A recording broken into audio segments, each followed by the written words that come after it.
স্বাগত চট্টগ্রাম প্রতিদিন সংবাদে আপনাদের সঙ্গে আছি আমি নাফিসা হক। যাচ্ছি পুরো খবরে। গোটা জাতি এখন নির্বাচিত সরকারের অপেক্ষায় বললেন বিএনপি মহাসচিব মির্জা ফখরুল ইসলাম আলমগীর। বলেছেন, ফেব্রুয়ারিতে একটি সুষ্ঠু নির্বাচনের মধ্য দিয়েই গণতান্ত্রিক সরকার ক্ষমতায় আসবে। শুক্রবার দুপুরে জাতীয় প্রেস ক্লাবে ফেডারেল সাংবাদিক ইউনিয়নের দ্বিবার্ষিক কাউন্সিলের উদ্বোধনী অধিবেশনে এই মন্তব্য করেছেন তিনি। বিএনপি মহাসচিব আরও বলেন, গণতন্ত্রে ফিরতে চাইলে অপরের মত প্রকাশের স্বাধীনতাকে মূল্য দিতে হবে। মূল জায়গায় সবার ঐক্য থাকবে, কিন্তু মতের ভিন্নতাও থাকবে। একই অনুষ্ঠানে জামায়াতে ইসলামীর সেক্রেটারি জেনারেল মিয়া গোলাম পরোয়ার বলেছেন, দেশকে দুর্নীতিমুক্ত করতে রাজনৈতিক দলগুলোর মধ্যে কোনো দ্বিমত নেই। আমরা একটা corruption free country, corruption free একটা ইকোনমি হিসেবে গড়তে চাই। এ ব্যাপারে তো বিএনপি জামাত দুর্নীতিকে আমরা প্রশ্রয় দিব না। দুর্নীতি দমন কমিশন কালকে সরকার প্রধান উপদেষ্টাও বলেছেন যে আগামী নির্বাচনে দেশকে যদি দুর্নীতিমুক্ত করতে চান তাহলে দুর্নীতির সাথে যাদের সম্পর্ক তাদেরকে না বলুন। আপনারা জানেন যে এমন একটা সময় এখন, যে সময়টার জন্য গোটা জাতি অপেক্ষা করে আছে যে আগামী ফেব্রুয়ারি মাসে একটি নির্বাচনের মধ্য দিয়ে একটা গণতান্ত্রিক ব্যবস্থায় আমরা ফিরে যেতে সক্ষম হব। আমরা সবাই এটা চাই। যে একই সঙ্গে আমাদের মনে রাখতে হবে যে আমরা গণতন্ত্রে ফিরে যেতে চাইলে অপরের যে মত প্রকাশের স্বাধীনতা, সেটাকে আমাদের একই সঙ্গে বিএনপি চেয়ারপারসন বেগম খালেদা জিয়ার শারীরিক অবস্থা সংকটময়, এমন তথ্য জানিয়ে দেশবাসীর কাছে দোয়া চেয়েছেন বিএনপি মহাসচিব মির্জা ফখরুল ইসলাম আলমগীর। শুক্রবার বেগম খালেদা জিয়ার সুস্থতা কামনায় ঢাকা সহ সারা দেশে বাদ জুম্মা বিশেষ দোয়া এবং মোনাজাতের আয়োজন করা হয়। এ সময় নেতারা বলেছেন, আপসহীন নেত্রী বেগম খালেদা জিয়া দ্রুত আরোগ্য লাভ করে সবার মাঝে ফিরে আসবেন, এমনটাই প্রত্যাশা গোটা বাংলাদেশের। বাংলাদেশের রাজনীতির এক জীবন্ত সংগ্রামের নাম বেগম খালেদা জিয়া, যিনি সব সংকট আর সম্ভাবনায় পথ দেখিয়েছেন দেশবাসীকে। গণতন্ত্রের জন্য লড়াই করা সেই আপসহীন নেত্রী এখন শয্যাশায়ী। শারীরিক নানা জটিলতা নিয়ে গত রোববার হাসপাতালে ভর্তি করা হয় বিএনপি চেয়ারপারসনকে। শুরুতে কেবিনে থাকলেও পরে স্থানান্তর করা হয় সিসিইউতে। সেখানে নিবিড় পর্যবেক্ষণে চলছে তার চিকিৎসা। খালেদা জিয়ার সুস্থতা কামনায় শুক্রবার রাজধানীর নয়াপল্টনে দোয়া করেন দলের শীর্ষ নেতারা। এ সময় দলের মহাসচিব মির্জা ফখরুল ইসলাম আলমগীর বলেন, খালেদা জিয়ার শারীরিক অবস্থা অত্যন্ত সংকটময়। আপনারা জানেন যে গত দুদিন ধরে তিনি আবার অসুস্থ হয়ে এবার হাসপাতালে ভর্তি হয়েছেন এবং গতকাল রাতেই ডাক্তাররা বলেছেন যে তার অবস্থা, শারীরিক অবস্থা অত্যন্ত সংকটময়। আমরা দোয়া চেয়েছি আল্লাহ যেন তাকে সম্পূর্ণ সুস্থ করে দেন, সুস্থ অবস্থায় আবার জনগণের মাঝে ফিরে এসে তাকে দেশের মানুষের কাজ করার সুযোগ তৈরি করে দেন। শুধু ঢাকা নয়, বিএনপি নেতাকর্মীদের প্রার্থনার হাত প্রসারিত হয়েছে নগর থেকে শহর গ্রামে। রাজশাহীর বিভিন্ন মসজিদে দলীয় প্রধানের রোগমুক্তি ও দীর্ঘায়ু কামনায় দোয়া মোনাজাত করেন বিএনপি নেতাকর্মীরা। বগুড়ায় দোয়া মাহফিলে উপস্থিত ছিলেন বিএনপি চেয়ারপারসনের উপদেষ্টা অ্যাডভোকেট এ.কে.এম. মাহবুবুর রহমান, হেলালুজ্জামান তালুকদার লালু সহ স্থানীয় নেতৃবৃন্দ। চট্টগ্রামের সন্দ্বীপে বেগম খালেদা জিয়ার সুস্থতা কামনায় দোয়া মাহফিল করেছে উপজেলা ও পৌরসভা বিএনপি। এতে উপস্থিত ছিলেন কেন্দ্রীয় নির্বাহী কমিটির সদস্য ও চট্টগ্রাম ৩ আসনে বিএনপির মনোনয়ন প্রত্যাশী মোস্তফা কামাল পাশা।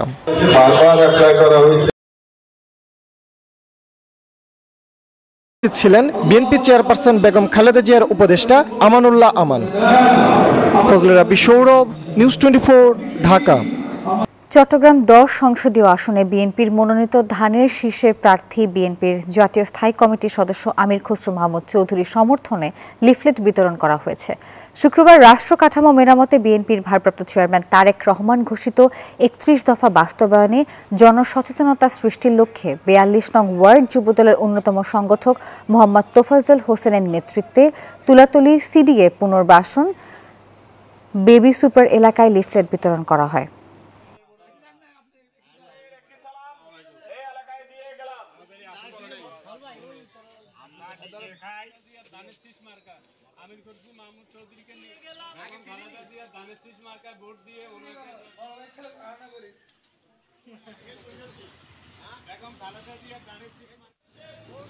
ত্রয়োদশ জাতীয় সংসদ নির্বাচনকে সামনে রেখে জমজমাট গণসংযোগে ব্যস্ত লক্ষ্মীপুর 2 আসনের সম্ভাব্য প্রার্থীরা ছুটছেন ভোটারদের দ্বারে দ্বারে। আর এই আসনে বিএনপি এবং জামাতের প্রার্থীদের মধ্যে এক হাড্ডাহাড্ডি লড়াইয়ের আভাস মিলছে। এদিকে সৎ এবং যোগ্য প্রার্থীকেই জনপ্রতিনিধি হিসেবে নির্বাচিত করতে চান ভোটাররা।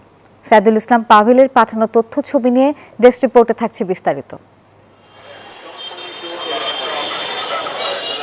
ব্রিটিশ রাজত্বকালে স্থানীয় জমিদার রায়বাহাদুর মোহন রায়ের নাম অনুসারে রায়পুর নামকরণ করা হয়। 1877 সালে রায়পুর থানায় রূপান্তরিত হয়। পরবর্তীতে 1983 সালে রায়পুর উপজেলা হিসেবে ঘোষিত হয়। উপজেলাটি নারকেল, সুপারি আর সয়াবিনের জন্য বিখ্যাত। 1860 সালে লক্ষ্মীপুর নামে প্রথম থানা প্রতিষ্ঠিত হয়, যা পরবর্তীতে 1984 সালে লক্ষ্মীপুর মহকুমা ও জেলায় উন্নীত হয়। 1971 সালের মুক্তিযুদ্ধে এই অঞ্চলে গুরুত্বপূর্ণ যুদ্ধ সংঘটিত হয়, যেখানে মুক্তিযোদ্ধারা পাক বাহিনীকে পরাজিত করে। রায়পুর ও লক্ষ্মীপুর সদরের আংশিক এলাকা নিয়ে গঠিত লক্ষ্মীপুর 2 আসন। এই আসনে মোট ভোটার 4,86,831 জন। এর মধ্যে নারী 2,37,150 জন আর পুরুষ 2,49,677 জন। তৃতীয় লিঙ্গের ভোটার 4 জন। আসন্ন ত্রয়োদশ জাতীয় সংসদ নির্বাচনকে সামনে রেখে জমে উঠেছে নির্বাচনী মাঠ। এই আসনটিতে শক্ত অবস্থানে বিএনপি। এর আগে 1996 ও 2001 সালে বিএনপি চেয়ারপারসন খালেদা জিয়া এই আসনে নির্বাচিত হন। বিএনপি চেয়ারপারসনের রাজনৈতিক উপদেষ্টা আবুল খায়ের ভূঁইয়া এই আসনে দলটির এমপি প্রার্থী। নির্বাচন সামনে রেখে গণসংযোগ ও সাংগঠনিক তৎপরতায় ব্যস্ত প্রার্থী ও সমর্থকরা। আমাদের বিশাল একটা অংশ হলো এখানে নারী। আমাদের এই বিশাল এই শক্তিকে যদি আমরা দেশের জন্য কাজে লাগাইতে পারি, সেই জন্য দেশ উপকৃত হবে, এলাকার নারীরা উপকৃত হবে, এলাকার জনগণ উপকৃত হবে, পরিবারও উপকৃত হবে। পিছিয়ে নেই জামায়াত ইসলামীও। সমান তালে মাঠে হাজির দলটির মনোনীত প্রার্থী। আমার অভিযান হলো দুর্নীতির বিরুদ্ধে, প্রশাসন লেভেলে, ব্যক্তি লেভেলে, সকল পর্যায়ে দুর্নীতি মুক্ত করা জাতিকে, এটি আমাদের মূল কাজ। ভোটারদের প্রত্যাশা নারী অধিকার প্রতিষ্ঠা, মানসম্মত শিক্ষা নিশ্চিত, মাদক সন্ত্রাস রোধ ও চাঁদাবাজি বন্ধ সহ এলাকার উন্নয়ন। বিগত দিনে দেখছি যে ওরা কিছুই করতে পারে না, এবারে ওই জন্য আমরা নতুন প্রার্থী বাছে নিয়েছি। তরুণদেরকে যারা অগ্রাধিকার দিবে, শিক্ষা ব্যবস্থা যারা কাজ করবে, আমরা তাদেরকেই ভোট দিব। চাঁদাবাজি, সন্ত্রাসী এগুলো ভোট দিতাম না, ভোট দিব যারা ভালো কাজ করে তাদেরকে। ত্রয়োদশ জাতীয় সংসদ নির্বাচনে ভোটের সুষ্ঠু পরিবেশ বজায় থাকবে, এমনটাই প্রত্যাশা ভোটারদের। Desk report, news 24।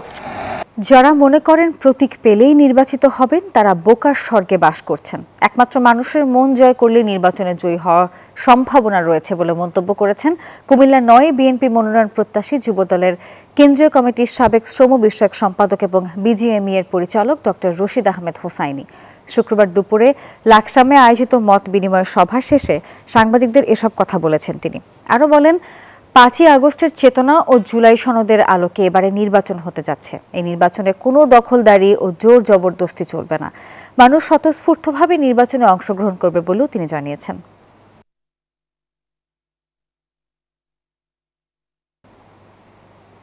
কক্সবাজার উপকূলে লবণ চাষ মৌসুম শুরু হলো। দামে ধস নামায় দিশেহারা এখন চাষিরা।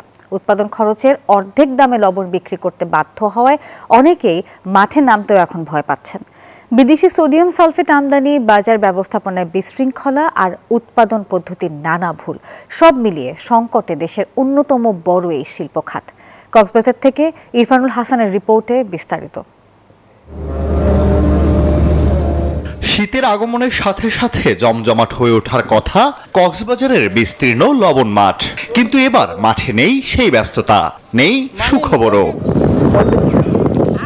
দামের এমন পতন দীর্ঘদিনেও দেখেননি চাষিরা। তাদের অভিযোগ, বিদেশ থেকে সোডিয়াম সালফেট আমদানির কারণেই বাজারে ভরাডুবি। কাস্টমার না ভাই আরো নুনের দর সস্তা আগে তো নুনের দর আসলে 12-13 টাকার বস্তা নুন আসছিল, তখন আরো 500 টাকার মূল্য পাইলাম। আমরা তো 40-50 টাকা উপরে টাকা পাবো না। আমরা এখন সদরের কাছ থেকে 50-60 টাকা অগ্রিম টাকা তাই ফেলছি। টাকা আমরা কিভাবে সুদ পাবো? বিশ্বাস করেন আমরা অর্ধেক টাকা উঠাইতে পারবো না। অবশ্য বিসিক কর্মকর্তারা বলছেন চাষিদের পদ্ধতিগত ভুলেও দামের সংকট তৈরি করছে। নির্দেশনা মেনে উৎপাদন করার পরামর্শ তাদের।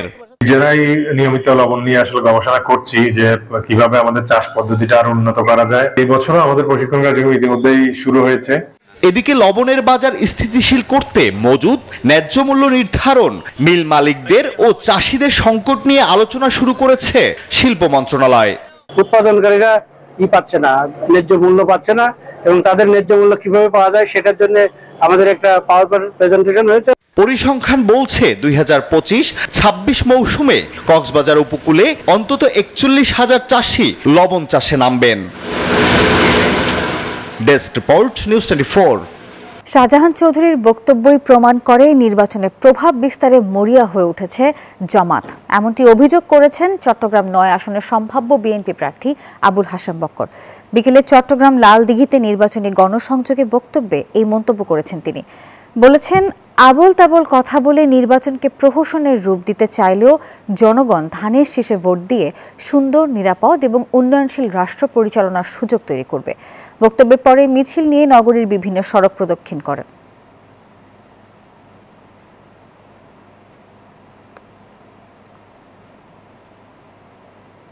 নোয়াখালীর সেনবাগে কর্মরত সাংবাদিকদের সঙ্গে মত বিনিময় করেছেন সদ্য পদোন্নতিপ্রাপ্ত বাংলাদেশ পুলিশের ডিআইজি আব্দুল মাহবুব দুলাল।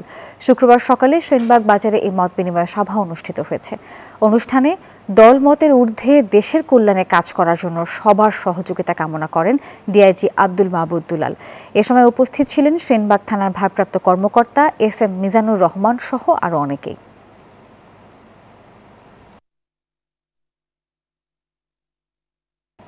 খাগড়াছড়িতে শান্তি, সম্প্রীতি ও তরুণদের বিকাশে ধারাবাহিক উদ্যোগের অংশ হিসেবে প্রীতি ক্রিকেট ম্যাচ অনুষ্ঠিত হয়েছে। জোন সদর মাঠে প্রীতি ক্রিকেট ম্যাচে প্রধান অতিথি হিসেবে উপস্থিত ছিলেন zone commander lieutenant colonel Mohammad Khademul Islam. এছাড়া আরও উপস্থিত ছিলেন খাগড়াছড়ি জোনের অন্যান্য কর্মকর্তারাও। ম্যাচ শেষে জেলার অনূর্ধ্ব 14, 16 ও 18 ক্রিকেট দলের খেলোয়াড়দের মাঝে ক্রীড়া সামগ্রী উপহার প্রদান করা হয়। স্থানীয় ক্রীড়া মোদিরা জানিয়েছেন, সেনাবাহিনীর এই উদ্যোগ তরুণদের দক্ষতা ও খেলাধুলার মান উন্নয়নে ইতিবাচক ভূমিকা রাখবে।